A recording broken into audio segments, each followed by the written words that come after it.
நபிகள் நாயகம் ஸல்லல்லாஹு அலைஹி வஸல்லம் அவர்கள் பிறந்த மாதம் இது. நாடெங்கிலும் மீலாடி விழா கொண்டாடப்படுகிறது. அங்கு கொண்டாடப்படுகின்ற மீலாடி விழா எல்லாமே அக சீர்திருத்தம், மார்க்க சீர்திருத்தம், ஆன்மீக சீர்திருத்தம். இதுவும் ஒரு வகையான மீலாடி விழா தான். என்ன? நபிகள் நாயகம் ஸல்லல்லாஹு அலைஹி வஸல்லம் அவர்களுடைய நபிமொழிகளை ஏற்ற அரசியல் சீர்திருத்தம். அது ஆன்மீக சீர்திருத்தம், இது அரசியல் சீர்திருத்தம். தமிழ் தேசிய இஸ்லாமிய கூட்டமைப்பு மக்களிடத்தில் ஒரு விழிப்புணர்வை ஏற்படுத்துகிறது. என்ன விழிப்புணர்வு? நீங்கள் வாக்கு செலுத்துகின்ற பொழுது சுயநலவாதிகளாக இருங்கள். ஏன் நான் உனக்கு வாக்கு செலுத்த வேண்டும்? ஏன் என் ஓட்டுக்கு நீ பணம் கொடுக்கிறாய்? இதனால் உனக்கு என்ன லாபம் என்கின்ற கேள்விகளில் தான் எது நமக்கான அரசியல்ங்கிறது பிறக்குது. ஆடு மாடுகளுக்கு மாநாடு போடுறாரு. இன்னலக்கும் ஃபில் அன்ஆமில இப்ராங்கிறான் இறைவன். ஆடு மாடுகளில் உனக்கு படிப்பினை அத்தாட்சி இருக்கிறதுடா. அதை போய் கேலி பண்ற பரதேசி, உனக்கு அறிவு இருந்தா நீ கேலி செய்வியா? மேடை எங்கிலும் கேட்கிறார். ஆட்டு கறி திங்கிறது, மாட்டு கறி திங்க தெரியுது, ஆடு மாடு மேய்க்கிறது மட்டும் உனக்கு அசிங்கமா தெரியுதா? அவர் சொன்ன வார்த்தை என் இறைமறை குர்ஆனில் இருக்கிறது. எனவே தமிழ் தேசிய இஸ்லாமிய கூட்டமைப்பு அவருக்கு துணை நிற்கிறது. மரங்களுக்கு மாநாடு நடத்துகிறார் என்று அவதூறாக பேசுகின்றான். துஸப்பிஹு லஹு ஸமாவாத்து ஸப்உ வல் அர்து வமா ஃபீஹின். 7 வானங்களும் பூமியிலும் பூமியில் உள்ள அனைத்து படைப்புகளும் அல்லாஹ்வை தியானம் செய்கிறது, தஸ்பீஹ் செய்கிறது என்று இறைவன் கூறுகின்றான். அந்த மரங்களுக்கு உயிர் இருக்குது, அந்த மரங்களோடு பேசுடா மடையனேன்ட்டு சொல்றான். அவருடைய அரசியல் தமிழர்களுக்கு, இஸ்லாமியர்களுக்கு ஒத்து போகிறது. தமிழ் தேசிய இஸ்லாமிய கூட்டமைப்பு துணை நிற்கிறது. இப்படி அவர் சொல்லுகின்ற அரசியலுக்கும் இஸ்லாத்திற்கும் எந்த வேறுபாடும் கிடையாது. சில காழ்ப்புணர்ச்சியாளர்கள் சீமான் மீது, சீமானை போன்று ஒரு உயர்ந்த தன்னலமற்ற ஒரு தலைவனாக நாம் உருவாக முடியலைங்கிற காழ்ப்புணர்ச்சியில விஷத்தை கக்கிக்கிட்டு அலைகிறானுங்க. நமக்கு எந்த நோக்கமும் இல்லை. அண்ணன்கிட்ட சீட்டோ பேரமோ, என் நாடு சரியா இருக்கணும், என் நாட்டு மக்களின் நலன் சரியா இருக்கணும். என் இறைவன் சொல்லுகின்றான், மடையர்களே, உங்களுக்கு வானத்திலிருந்து தண்ணியை இறக்கி உங்களுக்கு நான் புகுட்டுறதுக்கு நீர் கொடுக்கிறேனே, அதை சேர்த்து வைக்கிறதுக்கு உனக்கு துப்பு இல்லையா? வமா அன்தும் லஹு பிஹாசினீன் என்று இறைவன் சொல்லுகின்றான்.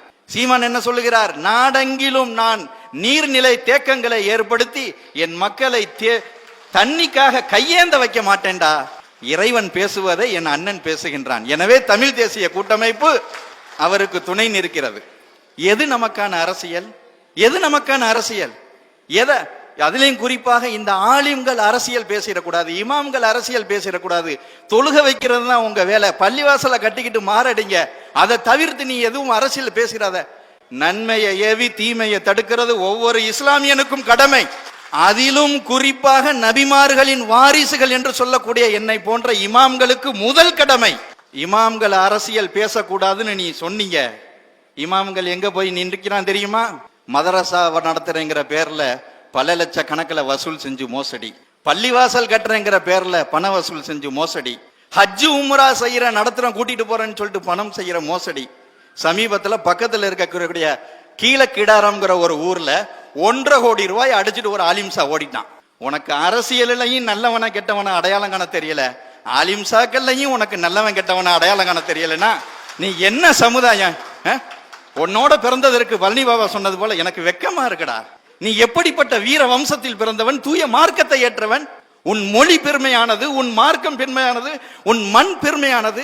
இவ்வளவு இழிவான கீழ்த்தரமான ஒரு அரசியலை, எது நமக்கான அரசியல்னு தெரியாம சிந்திச்சுக்கிட்டு இருக்கிய, உனக்கு எப்படி புத்தி சொல்றதுன்னு எனக்கு தெரியல. உங்களிடம் அறிவார்ந்த அர்த்தமுள்ள கேள்விகளை கேட்டு என் அண்ணனின் ஆட்சி அதிகாரணையை நீங்கள் உறுதி செய்யுங்கள். இஸ்லாம் எங்கள் மார்க்கம், இன்பத் தமிழே எங்கள் வழிமுறைகள். தமிழ் தேசிய உறவுகளும் தமிழர்களாக கூடியிருக்கக்கூடிய உறவுகளும் ஈமான் ஒன்றாக இணைந்து விட்டால் ஈமான் உள் சீமான் என்பது உள்ளாக இருக்கும் என்பதை புரிந்து கொள்ள வேண்டும். ஈமானும் சீமானும் ஒன்றாக இணைகின்ற போதுதான் சமுதாயத்துக்கு எந்த விஷயங்களை எடுக்க வேண்டும் என்பது நாம் கொஞ்சம் காலம் தாழ்ந்தவர்களாகவே ஈமானுடையவர்கள் இன்று சீமானை நோக்கி நாம் முன்னோக்கி பயணிக்கின்றோம். இதுதான் உண்மை. ஏன்று சொன்னால் குர்ஆன் நமக்கு என்ன சொல்லுகிறது என்பதை பார்க்க வேண்டும். அசத்தியங்கள் என்று சொல்லக்கூடிய அரசாட்சியாளர்கள் எல்லாம் சீமான் என்ற போர்வில் நம்மளை நாடோடியாக நடுத்தருவில் நிற்கக்கூடிய ஒரு அவநிலைக்கு அவர்கள் கரம் பிடித்தவர்கள், அவர்களுக்கு பின்னால் இருக்கக்கூடியவர்கள் ஈமானை இழந்த நிலையோடு நாம் இன்று நிற்கக்கூடிய ஒரு அவநிலைகள். இந்த அவநிலைகளுடைய திராவிடங்களை வேறு அறுப்பதற்கு ஈமானுடன் சீமான் என்ற தோழர்கள் இன்னைக்கு அணி அணியாகி உள்ளே இருக்கின்றார்கள். ஒரு குறைய சிந்தனையோடு நாம் இருக்கின்றோம். ஏனென்று சொன்னால் சொல்வதற்கு மன அழுத்தங்கள் தேவையில்லை. அசத்தியம் என்னைக்கும் இந்த உலகில் நிற்காது, சத்தியம் என்று நிலைக்கும். நீண்ட ஆயுளோடு இந்த சீமான் உடையவர்கள் நிலைத்திருந்தால் நம்முடைய அனைத்து காரியங்களுக்கும் அல்லாஹ் ஒரு தீர்வை எழுவதற்குத்தான் இந்த சீமானை போன்ற தோழர்கள் இன்னைக்கு ஈமானுடன் வந்து நிற்கின்றார்கள். அதை நாம் விளங்கிக் கொள்ள வேண்டும்.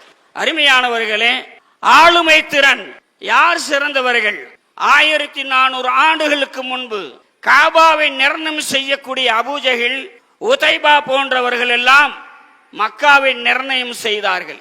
ஒரு கட்டத்தில் பெருமானார் ஸல்லல்லாஹு அலைஹி வஸல்லம் அவர்கள் கூறினார்கள், யுஸல்லிலில் கஅபதி, நான் இந்த திரு ஆலயத்தில் 2 ரக்காயத்து தொழுது கொள்ள வேண்டும் என்பதாக நபிகள் பெருமானார் அழகாக கூறினார்கள்.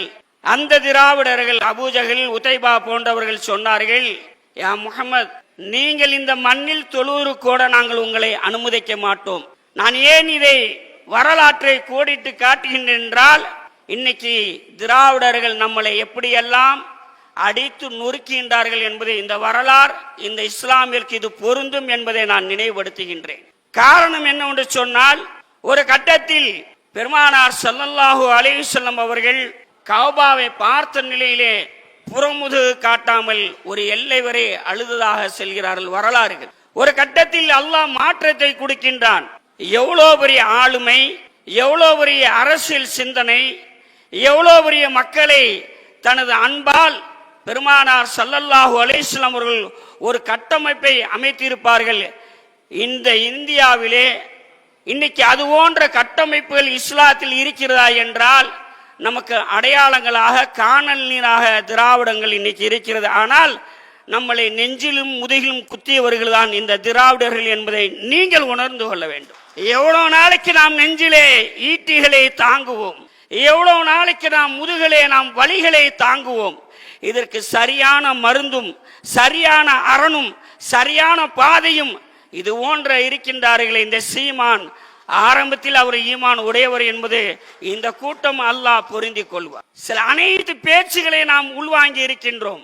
ஒருவரை முன்னால் வைத்து புகழுவது நோக்கமல்ல, அவருடைய ஆளுமை சிந்தனைகள், அவருடைய அறிவு சார்ந்த விஷயங்கள், சமுதாயத்தை எப்படி எந்த பாதையிலே எடுத்து வர வேண்டும், எதிர்மறையான கேள்விகளாக கேட்டுதான் இந்த இஸ்லாமிய சமுதாயம் விளிம்பு நிலைக்கு தள்ளப்பட்டு இருக்கிறது. ஒன்றை சொல்லுகின்றேன் அருமையானவர்களே, இவர்களை பிஜேபி உடைய பிடிஎம் என்பதாக சொன்னார்கள்.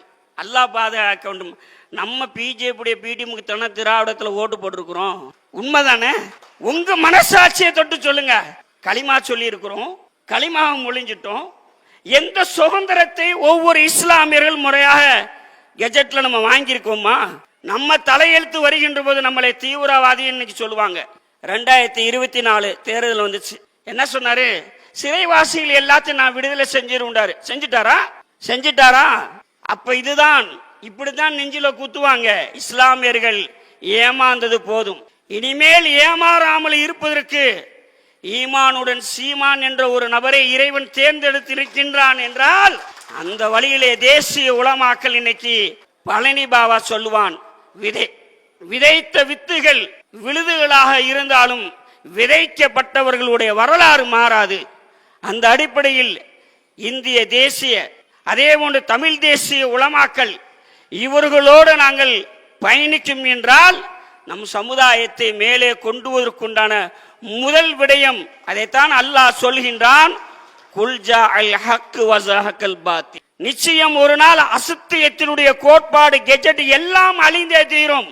சத்தியத்தினுடைய கோட்பாடு சட்டசபையாக இருக்கட்டும், பார்லிமெண்டாக இருக்கட்டும், நிச்சயமாக அது ஓங்கி ஒளிந்து நிற்கும்.